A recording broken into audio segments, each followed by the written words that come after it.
యేసుక్రీస్తు పరిశుద్ధ నామములో ఈ ప్రత్యేక దినము క్రిస్మస్ ఆరాధనకు కూడి వచ్చిన మీ అందరికీ నా హృదయపూర్వక వందనాలు. మరి ఉదయకాలంలోనే 6 గంటలకే ఈ ఆరాధన జరుపుకోవడానికి గురించిన సమయాన్ని మీరు ప్రేమించి ప్రభు సన్నిధికి వచ్చిన మిమ్మలను ఈ క్రిస్మస్ సందర్భంగా ఆశీర్వదించుగాక, మిమ్మలను బహుగా దీవించుగాక. క్రిస్మస్ అంటే ఒక ప్రచారమైన పండుగ. మనం కొన్ని మరి సందేశములు వింటున్నాం.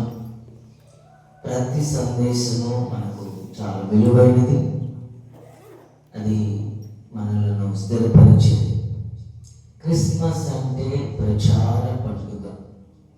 అంటే ప్రచారం అంటే క్రీస్తుని గురించి ప్రతి ఒక్కరికి తెలియవచ్చు, ప్రచారం చేయటం. దేవునికి స్తోత్రం. క్రిస్మస్ అంటే కానుకలు పంచుకునే పండుగ, కానుకలు పంచే పండుగ. దేవునికి స్తోత్రం. ప్రచార పండుగ, కానుకలు పంచుకునే పండుగ, విధేయతను నేర్చుకునే పండుగ. విధేయతను నేర్చుకునే పండుగ. విధేయత, ఒకరికొకరు తగ్గించుకోవటం విధేయత. నీ గురించి నేను చెప్పుకోవటం, నా గురించి మీరు చెప్పటం, అది నిజం ఎంతవరకు ఎవరికో తెలియదు. కానీ ఇలా తారస్థాయికి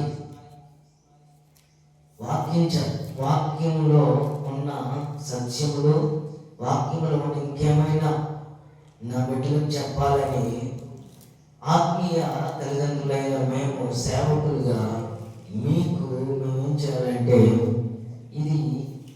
ఇందులో మంచి బలమైన ఆహారం ఉంది, ఇందులో. ఇది దీనిని తయారు చేసి మంచి ఆహారం, ఎక్కడైనా కానీ ఒక వివాహం జరుగుతున్నా, ఒక పెద్ద ఫంక్షన్ జరుగుతున్నా, ఎవరు బాగా వంట చేసేది అని మనం ఆలోచిస్తాం. మంచి వంట చేసే మేస్త్రికి, ఎందుకంటే ఆయనకి డబ్బులు పోయినా పర్వాలేదు, మాకు మంచి వంట చేయాలని. ఇందులో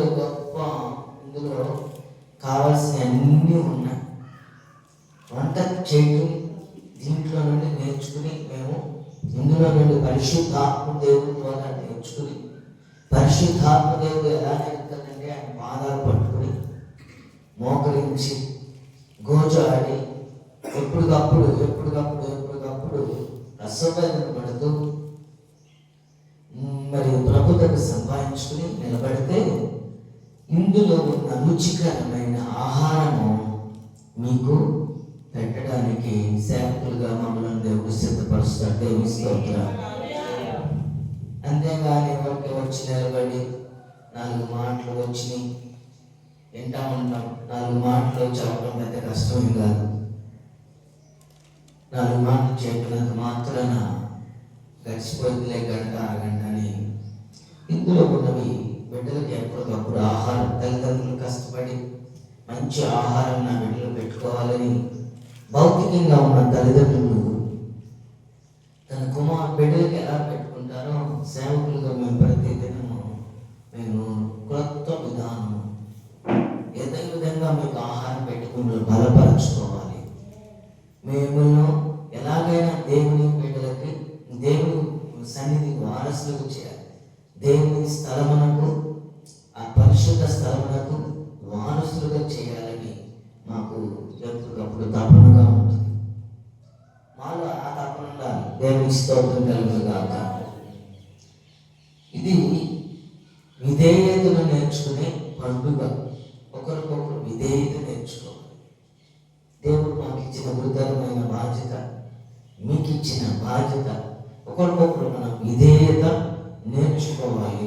దేవుని స్తోత్రం. హల్లెలూయా. అలాగే క్రిస్మస్ అంటే అలంకరణ పండుగ. అలంకరించుకోవాలి. ఏం అలంకరించుకోవాలి?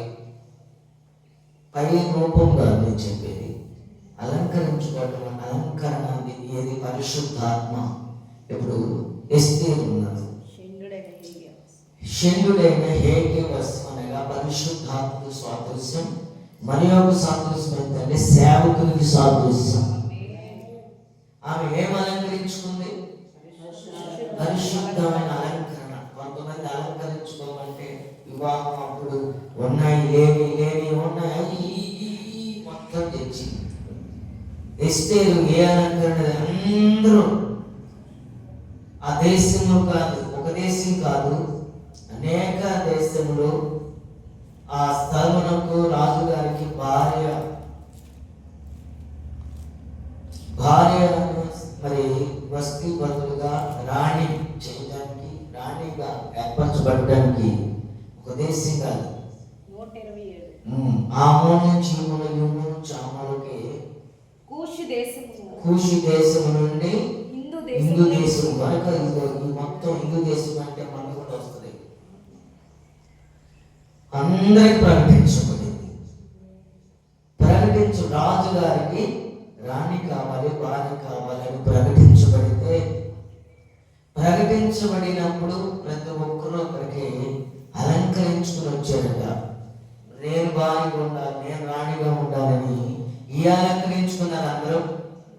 అయితే అక్కడ షండుడనే హేగే వస్తువులో పెట్టారు. దీని అర్థాలు నేను చెబుతాను. షండుడనే హేగే వస్తువులో నిరంతరము నడిపించబడాలి, 2 నెలలు కాలం సమయము అని వాళ్ళందరూ షండుడైన హేగే ప్రతిదినము తెలియపరుస్తున్నాడు.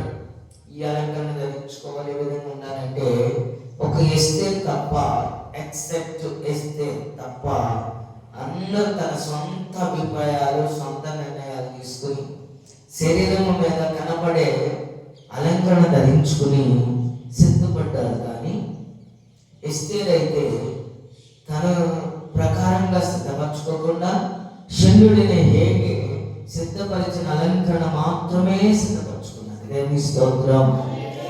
అలంకరణ అదేమైందంటే రాజుగారి దగ్గర నిలబడినప్పుడు ఆ దయ కలిగిందంటే అలంకరణ. దేవుని స్తోత్రం. మిగతా వారు ఒకరు కాదు, ఇద్దరు కాదు, లక్షల మంది, కోట్ల మంది స్త్రీలు, యవనస్తులు, అందమైన వారు, సౌందర్యం కలిగిన వారు, వారి సొంత అలంకరణ వల్ల వారందరూ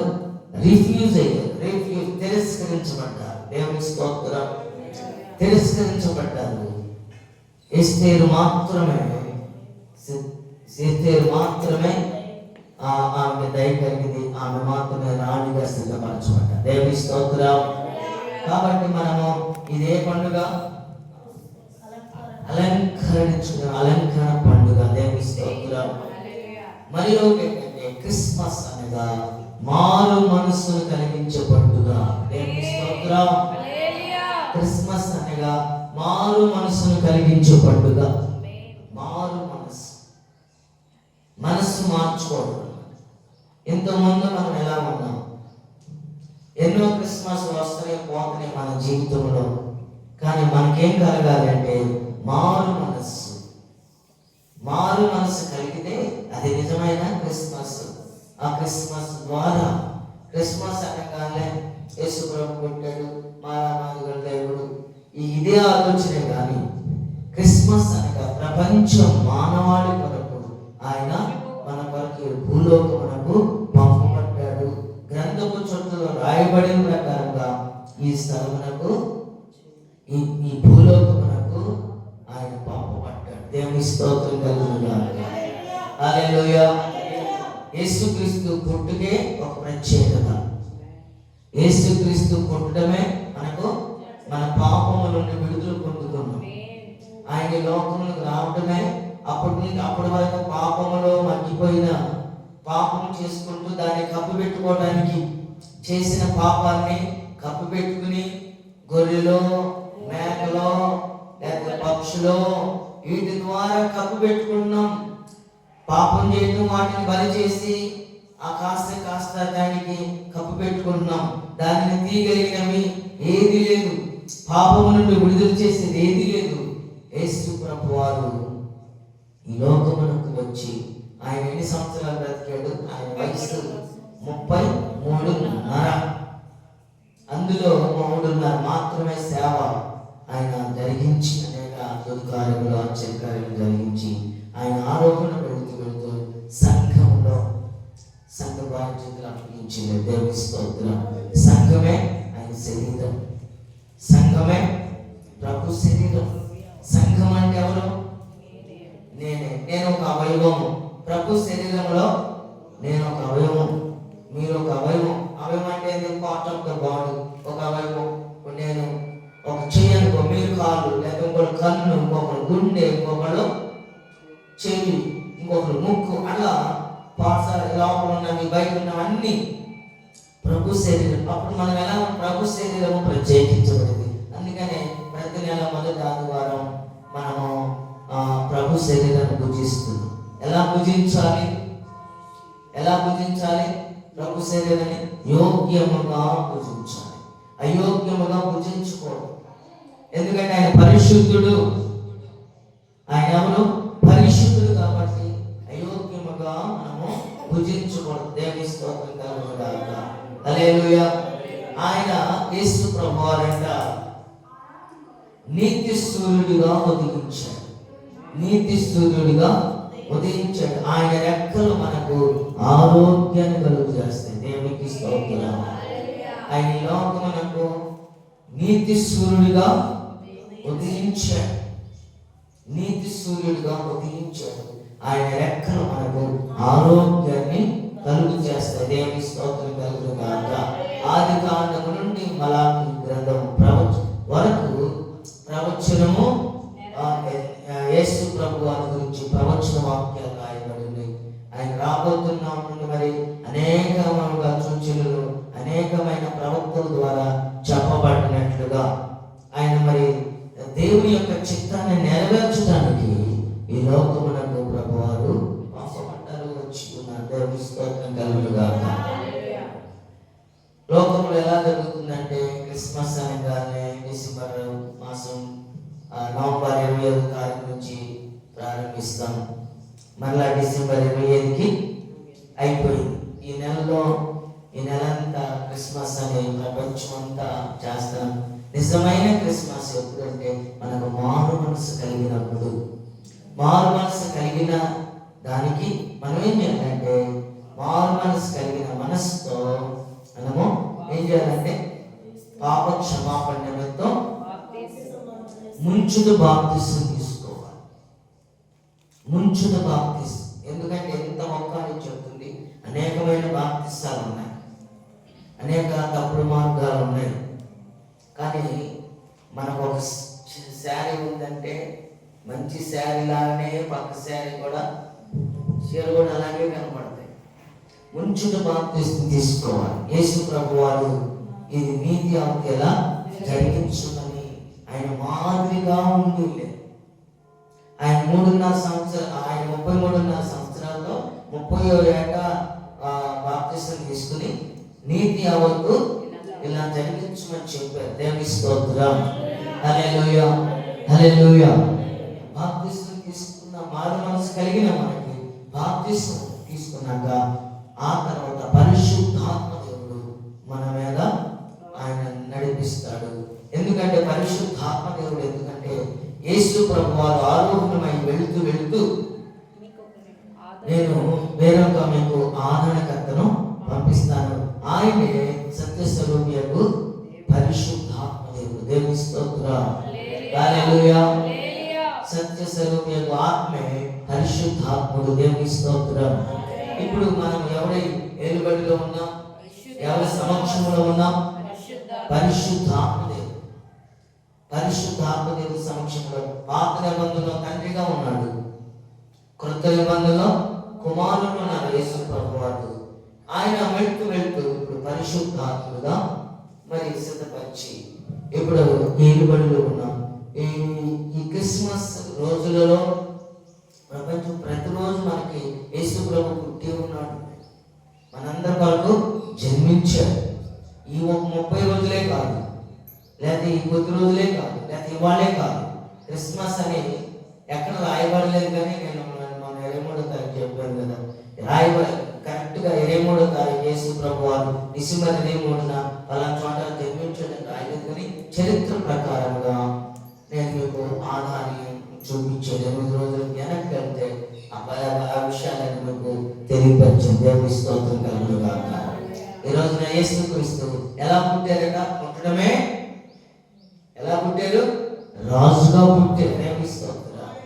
ఒక రాజు అవ్వాలంటే ప్రపంచంలో ఒక రాజు అవ్వాలంటే యువరాజుగా ఉండాలి. మరి ఒక రాజుకి తండ్రి ఉండాలి. ఆ పిల్లవాడు పెరిగి ఒక రాజుగారి ఒక విషయం చెప్తాను. ఒక రాజుగారికి 13 పెళ్ళిళ్ళు అయ్యాయంట. ఒక రాజుగారికి 13 పెళ్ళిళ్ళు అయ్యాయంట. 13 పెళ్ళిళ్ళు అయినా ఒక్క మగ పిల్లడు పుట్టలేదంట. ఒక్క మగ పిల్లడు పుట్టలేదు. మగ పిల్లడు కోసం ప్రపంచంలో ఒక ప్రకటన ఇచ్చాడు. ప్రకటన, నా తర్వాత రాజుగా ఉండటానికి ప్రపంచంలో ప్రకటనిస్తే ఒక పరీక్ష పెట్టాడు. 6 నెలల పరీక్ష. ప్రపంచంలో యవనస్తులు అందరికీ ఇదిగో ఈ పరీక్షలో నెగ్గితే మేము రాజుగా నా తర్వాత చేస్తానని రాజుగారు ఒక ప్రకటన చేస్తే ఆ దేశంలో ఉన్న కుటుంబాలు ఎవరైతే యవనస్తులు ఉన్నారో వాళ్ళందరూ అప్లై చేశారు. అప్లై చేయడం అంటే ఏంటి? అప్లై చేయడం అంటే నోటిఫికేషన్ వచ్చింది, అప్లై చేశారు. అప్లై చేసిన ప్రతి వారికి ఒక పరీక్ష పెట్టాడు రాజుగారు. 2 విత్తనాలు ఇస్తున్నాను, ఈ 2 విత్తనాలు తీసుకెళ్ళి మీ ఇంట్లో నాటాలి. అది పెరిగి ఎవరి పెద్ద యోగ్యో వాళ్ళు నేను చూస్తాను. 6 నెలల తర్వాత వస్తాను. ఈ 6 నెలల్లో మీరు వాటిని ఏం చేయాలి? భూమిలో బాధ పెట్టాలి, నీళ్లు పోయాలి, మంచి చెడులు చూడాలి. అది నీటిలో మళ్ళీ ఒక పందిలాగే. ఎందుకంటే ఆ విత్తనాలు ద్రాక్ష విత్తనాలు కాబట్టి అవి తీగలాగా వస్తాయి. కాబట్టి పందిలాగా వేసి మీరు పెంచాలని రాజుగారు 2 విత్తనాలు వచ్చిన అప్లై చేసిన ప్రతి కుటుంబాలకి యవనస్తులకి ఇస్తే వాళ్ళు వెళ్ళి వాళ్ళ పెరట్లో అందరూ చక్క వెళ్ళి బాధ పెట్టారండి. దేవుని స్తోత్రం. హల్లెలూయా. బాధ పెడితే మరి ప్రతి ఇంట్లో వాళ్ళు అలాగే బాధ పెట్టారు. ఆ ఊర్లో ఒక సహోదరి ఉన్నారట. ఆమె ప్రార్థనకు వెళ్తారు. అయితే ఆ సహోదరి యవన ప్రాయంలోనే తన యజమానుని పోగొట్టుకుంది. ఒక కుమారుడు ఉన్నాడు, యవన కాలంలో ఉన్నాడు. ఆ అబ్బాయిని మరి చూసుకుంటూ మరి ఆ కష్టపడుతూ అబ్బాయిని పెంచుకుంటూ చదివించుకుంటూ ఉంటున్న సమయంలో వాళ్ళు కూడా ఆ పరీక్ష అప్లై చేస్తున్నారంట. ఆ నోటిఫికేషన్ చూసి ఆ ఉద్యోగంలో తర్వాత రాజుగారి తర్వాత రాజు అవడానికి యువరాజుగా ఆ సమయంలో వీళ్ళు కూడా తీసుకున్నారు. అందరి ఇళ్లలో చేస్తున్నట్టే వీళ్ళు కూడా పాత పెట్టారు. కానీ వీళ్ళంట పాత పెట్టినవి రోజు నీళ్లు పోస్తున్నా కానీ ఆ మొక్క అంటాం వనకొట్టలేదంట. దేవుని స్తోత్రం. అందరి ఇంట్లో చక్కగా తీగలాగా వస్తుందంట, తీగ అవుతుందంట. రోజుకి అందరూ వాళ్ళు సంతోషంగా ఉంటున్నారంట. మధ్యుడు ఎలా పెరుగుతుందని తీగలా పెరుగుతూ ఎలా అందరిలో పెరిగిపోతుంది. కానీ ఇంట్లో మాత్రం అస్సలు రావట్లా. వాళ్ళు ఏడ్చుకుంటున్నారు. అమ్మ ఏడుస్తుంది, కొడుకేమో నువ్వు ప్రార్థనకి వెళ్తున్నావు, పక్క ఏం పోట్లు అయ్యి ఏం పోట్లు? బందిపోట్లు ప్రార్థనకి వెళ్తున్నావు అని ఆ పిల్లోడి వాళ్ళ అమ్మని అసలు భయంకరంగా వేరే విషయాలు కాదు కానీ ప్రార్థనకి వెళ్తున్నావు అమ్మ, ఏందమ్మా మన ఇంట్లో ఇదేందని పక్క అమ్మాయేమో సహోదరి ప్రార్థన చేస్తుంది. ప్రతిరోజు కన్నీరు కావచ్చు. అది పెరగట్లా. ప్రతిరోజు కన్నీరు కావస్తుంది. ఏది ప్రభువా, నాకు యజమాను లేడు, వేరే దిక్కు లేదు, మీరే కదా. అందరూ ఏమో ఏపుగా పెరుగుతుంది, అందరూ ఏమో పచ్చగా ఉంది, తీగలాగా పందిరిలో అల్లుకుపోతుంది. మాదేమో మొక్క కూడా రాలేదు. నాలో ఏమన్నా పాపం ఉందా? ఏంది, నేనేమన్నా నీకు వ్యతిరేకంగా ఉన్నానా? మాకేంది కర్మ అని అన్నట్టుగా రోజు ఏడుస్తుంది, కానీ అది పెరగట్లా. అందరి పెరుగుతుంది. 6 నెలలు అవుతుంది, దగ్గరకు వస్తుంది, ఇది పెరగట్లా. ఆమెకి ఏడుపే తక్కువ, అసలు ఏడిపే, ప్రతిరోజు ఏడిపే పిల్లలు మాకు ఈ మాట ఏంటల్లా. ఇలా జరుగుతున్నప్పుడు 6 నెలలు వచ్చినాయి. ఏమి ఎలాగ ఏడుస్తూ ఉంది. ఏం చేసి ప్రభా, ఇక నేను ఏం చేయగలను, నా పని నేను చేస్తున్నాను, అది పెరగట్లేదు, అందరూ ఏమి పెరుగుతుంది అని ఏడుస్తూ ఉన్న సమయంలో 6 నెలలు అయిపోయింది. రాజుగారు గుర్రం మీద బయలుదేరాడు. ప్రకటన వచ్చేసింది, నేను బయలుదేరి వస్తున్నాను చూడటానికి. ఇప్పుడు ఏ ఇంట్లో బాగా పెరిగి ఉంటుందో, పచ్చగా ఉంటుందో, ఆ ఇంటి కుమారుని నేను నా తర్వాత రాజుగా ఏర్పరచుకోబోతున్నాను, వారసుడుగా ఏర్పరచుకోబోతున్నానని బయలుదేరుతున్నాడు. అందరూ చూపిస్తున్నారు సంతోషంగా. మాయుడు నేనే రాజు తర్వాత అందరు సంబరాలు.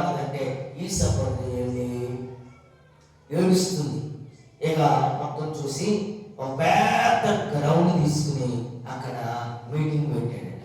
దేవుని స్తోత్రం.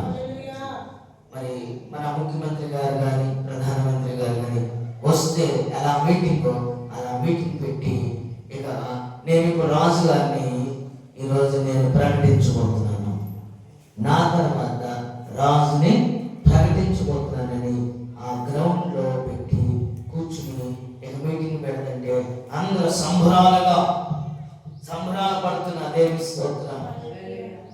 సంబరాలు, మా కుమారుడు రాజు కాబోతున్నాడని తల్లిదండ్రులు. ఎందుకంటే మా ఇంట్లో చెట్లు, మా ఇంట్లో తోట అసలు ఏపుగా పెరిగో భయంకరంగా అసలు కాపు రెడీగా ఉందని అందరూ ఎవరు వాళ్ళు అనుకుంటుంటే, ఈ సహోదరి ఏడుస్తూ మరి ఆయన కాళ్ళ మీద పడిందండి. దేవుని స్తోత్రం. హల్లెలూయా. ఆయన కాళ్ళ మీద పడి, అయ్యా నన్ను క్షమించు, నువ్వే శిక్ష చేసినా నేను శిక్షను లోపెడతాను, మీరు ఇచ్చిన ఎత్తనములు మొలవలేదయ్యా అని ఒప్పుకున్నాడు. దేవుని స్తోత్రం. నువ్వే శిక్ష చేసినా నేను మరి మీరు ఏ శిక్షకైనా నేను తలంచుకుంటానని ఏడుస్తుంటే ఆమె కూర్చోబెట్టాడు. రాజుగారు మైక్ తీసుకుని అందరినీ గ్రీటింగ్స్ చెప్పాడు. దేశ ప్రజలారా, కూడి వచ్చిన మీ అందరికీ శుభాభివందనాలని చెప్పి మొదలుపెట్టి, మరి నేను ఇచ్చే విత్తనములు బాగా పెరిగి మీ అందరికీ మంచిదే, ఇదిగో ఈ సహోదరికి మాత్రం పెరగల. ఎందుకని అందరూ అన్నారు, ఆమె ఆ ఇల్లు శాపంతో కూడిందని అందరూ అన్నారు. అప్పుడు రాజుగారు అన్నాడు, నేను ఇచ్చిన విత్తనములు కాల్చి ఇచ్చా, అవి పెరగవని నాకు తెలుసు, అవి మొలవని నాకు తెలుసు, కానీ మీకు ఎలా మొలిసినాయో నాకు అర్థం కావట్లా. అంటే ఇప్పుడు దేవుణ్ణి ఏం చేస్తున్నారు, రాజుగారిని ఏం చేస్తున్నారు, చెప్పండి రాజుగారిని ఏం చేస్తున్నారు, మోసం చేస్తున్నారు. దేవుని స్తోత్రం. హల్లెలూయా. మోసపోకుని దేవుడు ఎక్కించబడడు. మనుషుడా, ఏది ఎత్తుతావో ఆ పంటనే నువ్వు మోస్తావు. ఇప్పుడు అందరికీ ఎక్కువగా పెరిగి ఆ సహోదరి ఇంట్లో పెరగల సత్యాన్ని మోసింది. దేవుని స్తోత్రం. ఆ ఇంట్లో ఏం మోసింది? సత్యం. మనల్ని ఏం చేస్తుంది? కాపాడుతుంది. సత్యం. ఆయన ప్రభు అయిన యేసుక్రీస్తు. ఆమేన్. ఆ శిష్యులను చూసి సాకెలు పడి ఆయన పూజించి తమ పెట్టెలు విప్పి బంగారమును సాంబ్రాణిని బోళమును కానుకలుగా అర్పించారు. ఆ నజరేయుడైన ప్రభు అయిన యేసుక్రీస్తు వారికి దేవుని స్తోత్రం. సత్యం ఏం చేసింది? మనకు స్వతంత్రులుగా చేసింది, రక్షించింది, కాపాడింది. ఒక్కొక్కటి చెప్తారు. మత్తయి సువార్త మొదటిగా ఈరోజు ధ్యానాంశం ఏంటంటే మత్తయి సువార్త 2వ అధ్యాయము మొదటి 2 వచనాలు చదువుకుందాం. రాజైన హేరోదు దినముల బెత్లెహేములో యేసు పుట్టిన పిమ్మట ఇదిగో తూర్పు దేశపు జ్ఞానులు యెరూషలేమునకు వచ్చి, యూదుల రాజుగా పుట్టినవాడు ఎక్కడున్నాడు? ఇక్కడ చూడండి, రాజుగా అయ్యుడు జ్ఞానులు. ఎంతమంది జ్ఞానులు అంట? 3 జ్ఞానులు. యూదుల రాజుగా పుట్టినవాడు ఎక్కడ? Where is he who has been born king of the Jews? యూదుల రాజుగా పుట్టినవాడు ఎక్కడ? దేవుని స్తోత్రం కలుగును గాక. హల్లెలూయా. యేసుక్రీస్తు పుట్టడమే రాజుగా పుట్టు. ఇదిగో మనల్ని కూడా అంటున్నాడు, మనం ఎవరో తెలుసా? రాజులైన యాజక సమూహం అంట. కానీ మనం ఎట్లుంటాం? ప్రార్థనకు వచ్చేటప్పుడు ఎట్లా వస్తాం? ఎక్కడికన్నా వెళ్ళేటప్పుడు ఎట్లుంటాం? గమనించండి. ప్రార్థనకి వెళ్ళేటప్పుడు చిరిగిపోతూ, ప్రార్థనకి వెళ్ళేటప్పుడు లుంగీలు, ప్రార్థనకి వెళ్ళేటప్పుడు టీషర్ట్లు, ప్రార్థనకి వెళ్ళేటప్పుడు ఎట్ట పడితే అంటావు. అదే పెళ్లికి అయితే ఎలా వెళ్తాం? అసలు మనం ఎవరో తెలుసా? రాజులైన యాజక సమూహం. ఎలా ఉంటారు రాజులు? ఎలా ఉంటారు? దేవుడు మనకి ఇచ్చిన ఆధిపత్యం. దేవుని స్తోత్రం. యూదుల రాజుగా పుట్టినవాడు ఎక్కడ? దేవుని స్తోత్రం కలుగును గాక. యూదుల రాజుగా పుట్టినవాడు ఎక్కడ? నిజంగా జ్ఞానులు వెళ్ళి ఎక్కడికి వెళ్ళారు? డైరెక్ట్ గా రాజుగా, ఆ దేశం యొక్క రాజుగా దగ్గరికి వెళ్ళి ఏమంటున్నారు? యూదుల రాజుగా పుట్టినవాడు ఎక్కడ? దేవుని స్తోత్రం కలుగును గాక. కొంతమంది చదువుకున్న వాళ్ళు ఏం చేస్తారంటే, ఇప్పుడు మా వయసు కలిగిన వాళ్ళు, చిన్నలో అన్ని చోట్లకి బాగా వెళ్తారు. ప్రార్థనకు వచ్చేటప్పుడు ఎంత వస్తారు? లిమిట్ పెట్టుకుని టీషర్ట్ వేసుకుని వస్తారు. పెద్దవారిని వాళ్ళగారు అంటుంది. ఈ యవనస్తులు కాలేజీకి వెళ్ళేటప్పుడేమో ఎట్లా వెళ్తారు? మరి లేకపోతే ఆఫీస్కి వెళ్ళేటప్పుడు ఎంత వెళ్తారు? ఆఫీస్కి వెళ్ళేటప్పుడు. నేను పెద్దవారిని వారిని కాదు, ఈ ఏళ్ళు నేను అంటుంది. ఇప్పుడు ఉద్యోగం చేసే వాళ్ళు ప్రార్థనకు వచ్చేటప్పుడేమో ఎట్లా వస్తారు? మేము గమనిస్తూ ఉంటాం. దేవుని సన్నిధికి ఎట్లా రావాలి? ఆఫీస్ కంటే భయపడాలి. దేవుని స్తోత్రం. కొంతమంది ఆఫీస్కి ఎట్లా వెళ్తారంటే భయపడి 10కి వెళ్ళా అమ్మోది పెట్టాలి. ఏంటది? బయోమెట్రిక్ వేయాలి. ఫేస్ ఇప్పుడు నువ్వు బయోమెట్రిక్ వేయాలి. ఫేస్ ఇప్పుడు మోసం చేయడానికి లేదు. అక్కడికేమో త్వరగా వెళ్ళిపోయి 10 కాకముందు 5 నిమిషాల ముందు ఆనుంటాం. ప్రార్థనకైతే ఎట్లా ఉంటాం? ప్రార్థనకైతే ఆ సమయం ఉండదో, ఎక్కడ ఉంటుందో, ఎవరి దగ్గర ఉంటుందో, ఎప్పుడు ఉంటుందో ఒక సమయం అనేది భయపడాలి. భయం ఉన్న వాడికి దేవుడు అంటే భయపడేవాడిని, దేవుడు అంటే భయపడేవాడిని దేవుడు అంటే అతన్ని ఉన్నతంగా నడిపిస్తాడట. దేవుని స్తోత్రం. నీ పని నువ్వు చేస్తా ఉంటే దేవుడు అంటే వెనకుండి ఆయన వెనకుండి నడిపిస్తాడట. హల్లెలూయా, హల్లెలూయా. యూదుల రాజుగా పుట్టినవాడు ఎక్కడున్నాడు? తూర్పు దిక్కున మేము నక్షత్రము చూసాం. 2 సంవత్సరములు, ఇంచుమించు 2 సంవత్సరములు వాళ్ళు బయలుదేరారు. జ్ఞానులు అనగా జ్ఞానము ఎక్కడి నుంచి ఉందంటే, జ్ఞానము యేసు ప్రభువుని తెలుసుకోవటమే జ్ఞానము. చప్పటి కొట్టి కనపరచుగా. యేసు ప్రభువుని తెలుసుకోవటమే జ్ఞానులు. నువ్వు మారు మనసు పొందుకుని బాప్తిస్మం తీసుకుని ఈ నిజమైన క్రిస్మస్ను ధరించుకోవటమే గొప్ప జ్ఞానం. యేసు ప్రభు పుట్టాడన్నది వారు తెలుసుకుని నక్షత్రములు, ఎవరో నక్షత్రం పుట్టిందంటే రాజు పుట్టాడు, ప్రపంచాన్ని ఏలేవాడు పుట్టాడు. జ్ఞానవంతుడంట వాడు. జ్ఞానం అంటే ఏదో వస్తువు కనిపెట్టిన వాడు జ్ఞానవంతులు, లేకపోతే మంచి విద్యాన్ని చదువుకున్న వాడు జ్ఞానవంతుడు కాదు. వాక్యం చెప్తుంది యేసు ప్రభుని తెలుసుకోవడమే, యేసు ప్రభుని నమ్ముకోవడమే జ్ఞానం. జ్ఞానం అంటే ఒకసారి చదవండి. జ్ఞానము సంపాదించుకొనుము, 9వ అధ్యాయము సామెతలు 9వ అధ్యాయము 10వ వచనం. యెహోవా యందు భయభక్తులు కలిగి యెహోవా యందు భయభక్తులు కలిగి ఉండటమే మూలము. ఏముంది? ఒక్కసారి అమ్మా ఈ మాట వినండి. యెహోవా యందు భయభక్తులు కలిగి ఉండటమే, చెప్పండి, యెహోవా యందు భయభక్తులు కలిగి ఉండటమే జ్ఞానము కదా.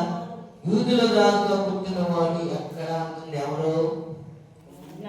అందుకే వారి పేరు జ్ఞానులు. దేవుని స్తోత్రం. ఈ రోజు నీవు జ్ఞానమే. యేసు ప్రభు సన్నిధిలో నీవు ఉన్నావు. యేసు ప్రభుని తెలుసుకుని నీవు ఆయన యందు భయభక్తులుగా నీవు ఉన్నావు కాబట్టి నీవే జ్ఞానివి. దేవుని స్తోత్రం. హల్లెలూయా, హల్లెలూయా. తూర్పు దేశపు జ్ఞానులు ఈ రాజు గారి ఇంటికి వచ్చారు. ఏ రాజైనా హేరోదు రాజు గారి ఇంటికి వచ్చి అడుగుతున్నారు, where is king of juice? యూదుల రాజు ఎక్కడ? ఆయన అంటున్నాడు, ముసలోడు అంట ఆయన. యేసు ప్రభు ఆ రోజులో పుట్టినప్పుడు ఈయనంట ముసలోడు. ఈయన అంటున్నాడు, ఊరేమో ఎలమంటుంది, కాడేమో రమ్మంటుంది. నేను ఇప్పుడుగా రాజుగా, నేను ఎక్కడ పుట్టిస్తాను రాజు అని అంటున్నాడు. వీళ్ళు అడుగుతుంటే అర్థమైందా మీకు? అర్థమైందా? వీళ్ళు వచ్చి యూదుల రాజుగా పుట్టిన వాడు ఎక్కడంటే ఈయన అనుకుంటున్నాడు, నేను ముసలోడిని, ఇప్పుడు నా పిల్లోడు ఎలా వస్తాడు? నాకంత మరి ఆ వయసు కాదు కదా, నాకు ఎక్కడ వస్తాడు? నాకేం బిడ్డలు పుట్టలేదు కదా అంటున్నాడు ఆయన. వీళ్ళు అడుగుతుంటే దేవుని స్తోత్రం. వీళ్ళు ఎందుకు ఆ ఇంటికి వెళ్ళారంటే అసలు విషయం ఏంటంటే వీళ్ళు జ్ఞానులు ఆ నక్షత్రమును వెంబడించారు. ఆ నక్షత్రం చూసుకుంటూ వెళుతున్నారు, నక్షత్రం తీసుకెళ్తుంది.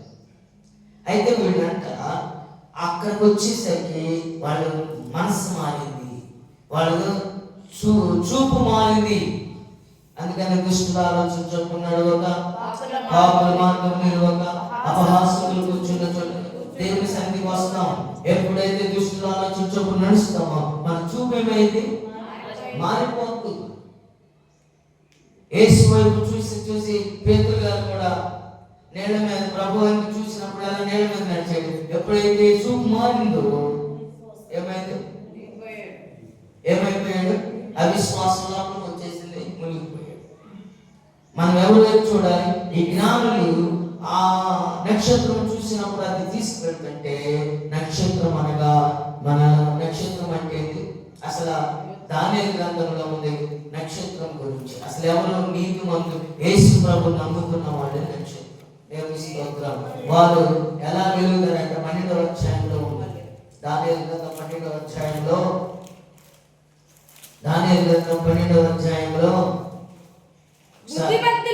బుద్ధిమంతులైతే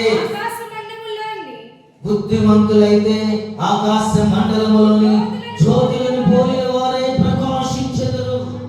నీతి మార్గమును అనుసరించి నడుచుకున్నట్లు ఎవరు అనేకులు త్రిపుతురు వారే నక్షత్రములే నిరంతరము ప్రకాశిస్తారు.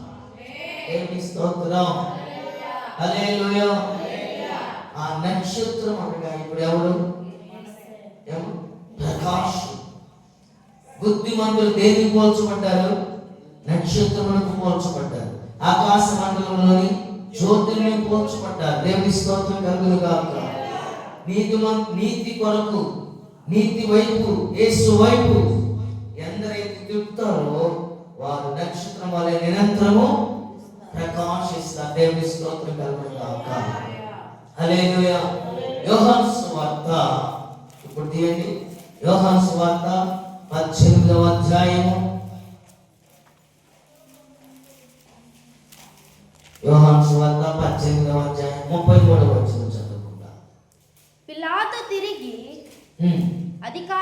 అధికార మందిరంలో ప్రవేశించి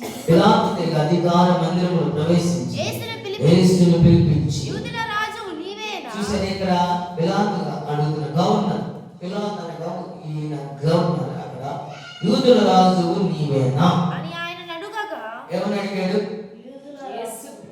వాళ్ళేమో రాజుగారి ఇంటికి పోయి యూదుల రాజుగా పుట్టినవాడు ఎక్కడ?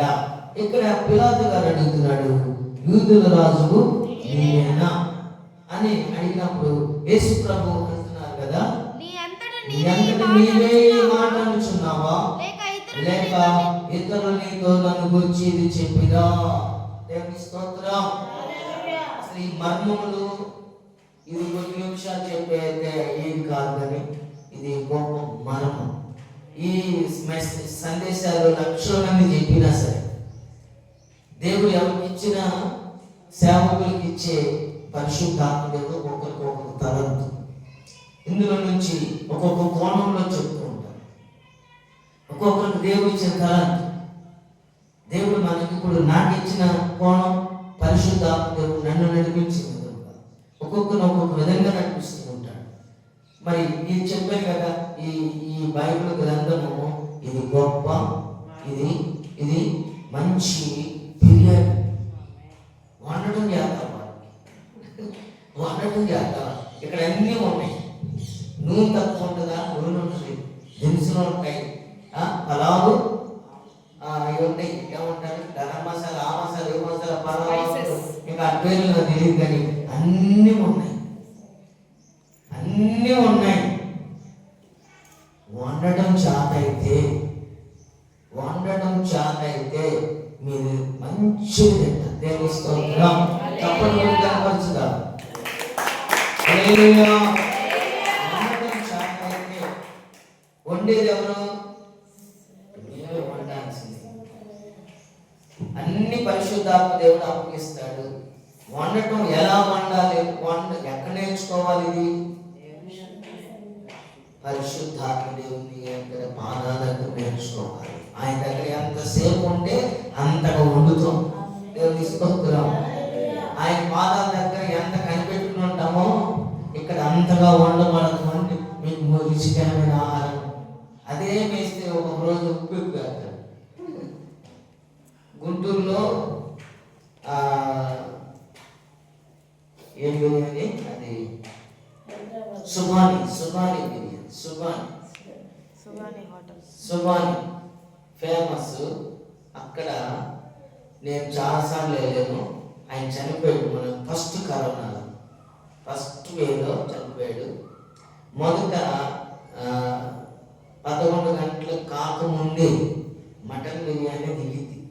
ఒక కొండ కాదు, 2 కొండలు కాదు, ఎన్ని కొండలో. ఒక స్థలం ఉంటుంది, 1 ఎకరా స్థలం.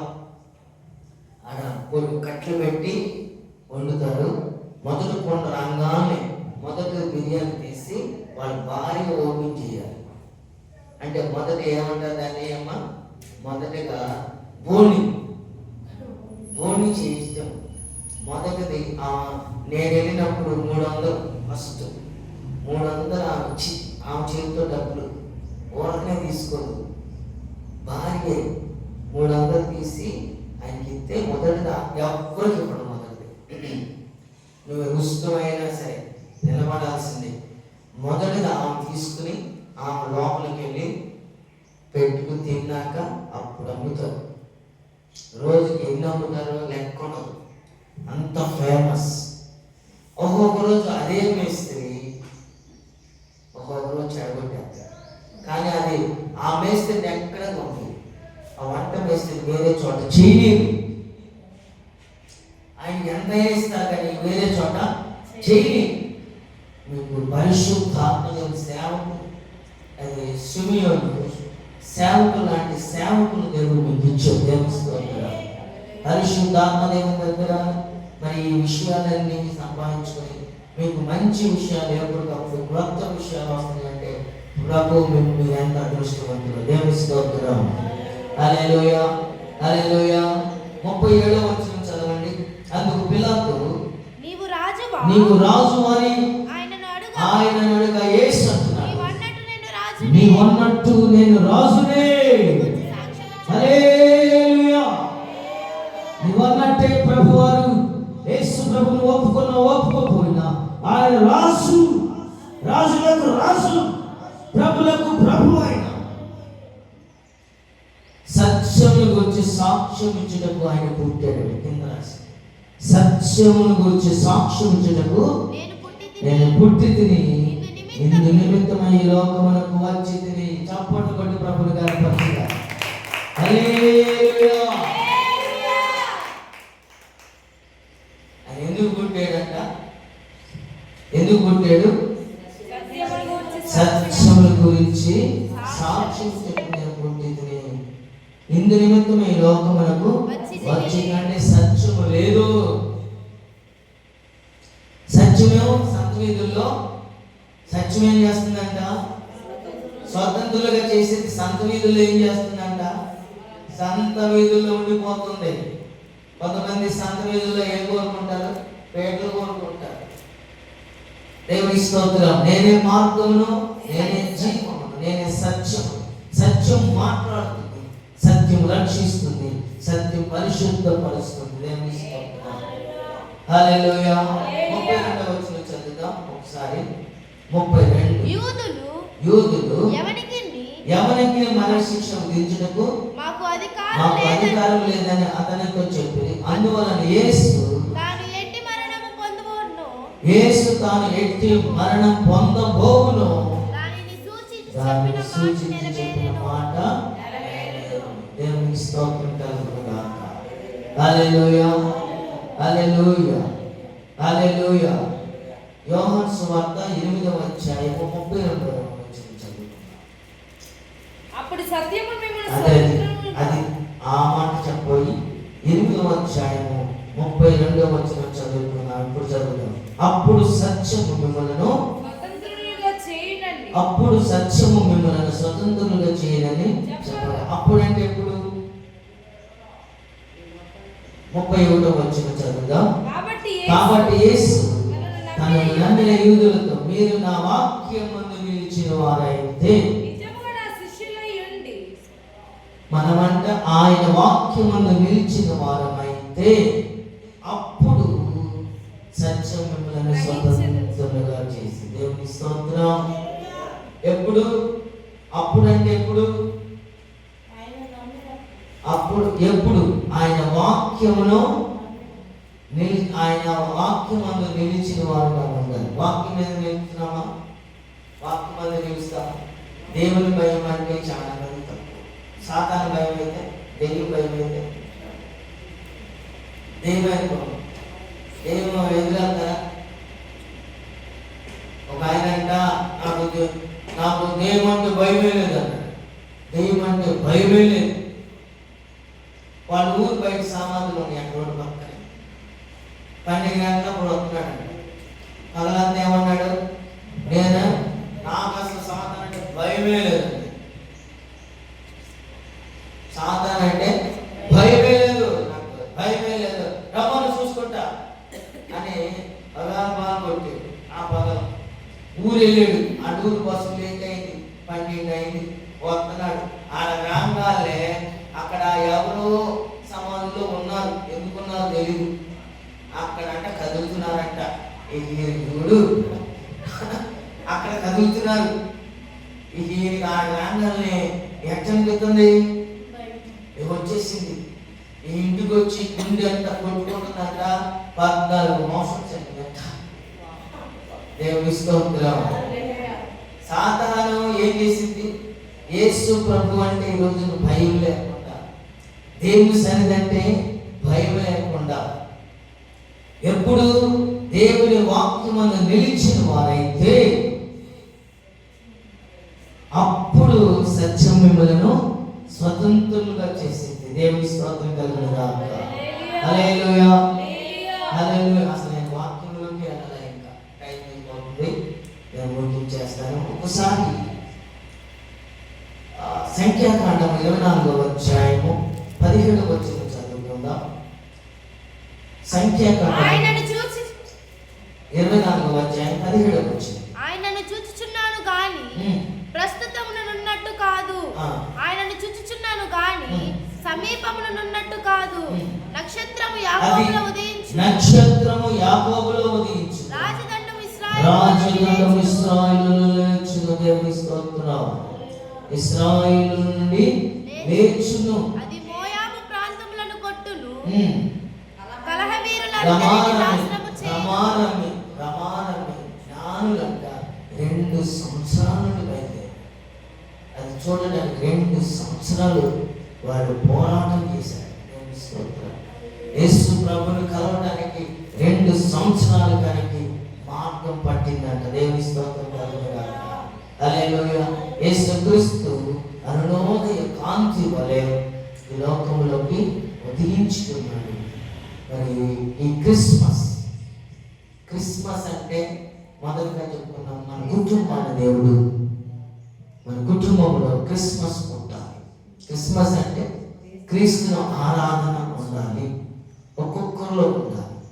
ఎవరు నశించుకోకుండా వెతికి రక్షించడానికి ప్రభు అయిన యేసుక్రీస్తు లోకమునకు పరలోకము భాగమని ఎంచుకోకుండా ఈ లోకమునకు ప్రభు వారు వచ్చున్నాడు. దేవుని స్తోత్రం కలుగుగాక. హల్లెలూయా. అయినా ఈ లోకమునకు వచ్చి మనల్ని పరిపాలించడానికి, ప్రభు నడిపించడానికి, మనల్ని స్థిరపరచడానికి ప్రభు మనకి ఇచ్చిన క్రిస్మస్ దినాలు మిమ్మల్ని అందరినీ దేవుడు దీవించుగాక, ఆశీర్వదించుగాక. మనల్ని పరిపాలించే దేవుడు, పోషించే దేవుడు ఈ శుభ సందర్భంగా మన కుటుంబాలలో నూతన కార్యములు జరిగించుగాక. ఆమేన్. హల్లెలూయా. హల్లెలూయా. హల్లెలూయా. ఆదికాండం ఒక్క మాట చదువుతూ మనం చూస్తున్నాం. ఆదికాండం 40వ అధ్యాయము 20వ వచనంలో ఇక్కడ యోసేపు ఐగుప్తు దేశంలో గవర్నర్గా ఉన్నాడు. యోసేపు ఇంకా బ్రతికి ఉండి ఐగుప్తు దేశం అంతటి ఏలుచున్నాడని అతనికి తెలియజేసిరి. అయితే అతడు వారి మాట నమ్మలేదు గనుక 11వ వచనం చదువుదాం. 11 ఒకసారి. ఇకను 5 కరువు సంవత్సరములు వచ్చును గనుక నీకును నీ ఇంటి వారికి నీకు కలిగినదంతకి పేదరికము రాకుండా అక్కడ నిన్ను పోషించుచున్నాడని. దేవుని కాలంలో ఈ క్రిస్మస్ మనందరిని పోషించే పండుగగా మార్చబడింది, పరిపాలించే పండుగగా మార్చబడింది. వివరించే టైం పట్టింది కాబట్టి ఆ ఒక్క మాట చెప్తున్నాను. ఈ క్రిస్మస్ మన దగ్గర నుంచి నష్టపోయే పండుగ కాకుండా మనం ఏం చేయాలి? పోషించాలి. ప్రతి వారికి ఎంత వెండి బంగారాలు డబ్బులు ఉన్నా ఆహారం లేకపోతే కోరుకోమంటాడు. అప్పుడప్పుడు దేవుడు మనలో కష్టపడతాం, ప్రార్థన చేస్తాం, కనిపెట్టుకుంటాం. మరి నా కుమార్తె నా కుమారుడు నీకేం కావాలన్నప్పుడు మనం ఏం కోరుకోవాలి? ఏం కోరుకోవాలంటే అయ్యా నీ సన్నిధిలో ఆరాధించుకోవడానికి నాకు శక్తి, మంచి ఆరోగ్యం ఇవ్వండి అయ్యా, జ్ఞానం ఇవ్వండి అయ్యా. నీ సన్నిధికి ఎలా వెళ్ళాలో సొలొమోను గారిని కోరుకోమంటే ఆయన కోరుకున్నాను కదా. నేను ఆ సబ్జెక్ట్లో వెళ్ళలేదు. కోరుకోమన్నారు కదా. మనం ఏం కోరుకోవాలి? అతనంట ఏం కోరుకున్నాడు? పట్టుకున్నదల్లా బంగారం. ఇప్పుడు బంగారంతో ఉంది, పట్టుకున్నదల్లా బంగారం అయితే మరి ఏం తింటాం మనం? ఏం తినాలి? ఇప్పుడు అన్నం పట్టుకోగానే ఏమైంది? ఆడపిల్ల వచ్చింది, డాడీ అంది, పట్టుకున్నాడు, ఏమైంది? ఇప్పుడు పట్టుకున్నదల్లా బంగారం అవ్వాలి. ఎట్లా అవ్వాలి? బంగారంతో ముడిపడలేదు మన జీవితం. బంగారం కావాలి, కానీ బంగారమే మన జీవితం కాదు. అన్నపానములు మనకి బ్రతకడానికి, జీవించడానికి మనకి సమృద్ధిగా దేవుడు. ఎందుకంటే మన ప్రాణంలో బ్రతకాలంటే కొంచెం అన్నపానములు సమయానికి తింటే మంచి ఆరోగ్యం. అన్నపానములు మంచి రుచికరమైన ప్రసంగ గ్రంథంలో ఉంటుంది కదా. మరి ఒకడు అన్నపానములు మనం మరి వాటిని తిని భుజించి సమృద్ధిగా ఉండి ప్రభుని సేవించడానికి, ప్రభుని స్తుతించడానికి ఏది తక్కువ లేకుండా దేవుడు సహాయం చేసి ఈ క్రిస్మస్ మనం సమృద్ధిగా పోషించి కుటుంబ యావత్తును దీవించి ఆశీర్వదించి నడిపించుగాక. ఆమేన్. వివరించిన దేవుడి మాటలు మన హృదయంలో స్థిరపరచుగాక. ఆమేన్. ఆమేన్.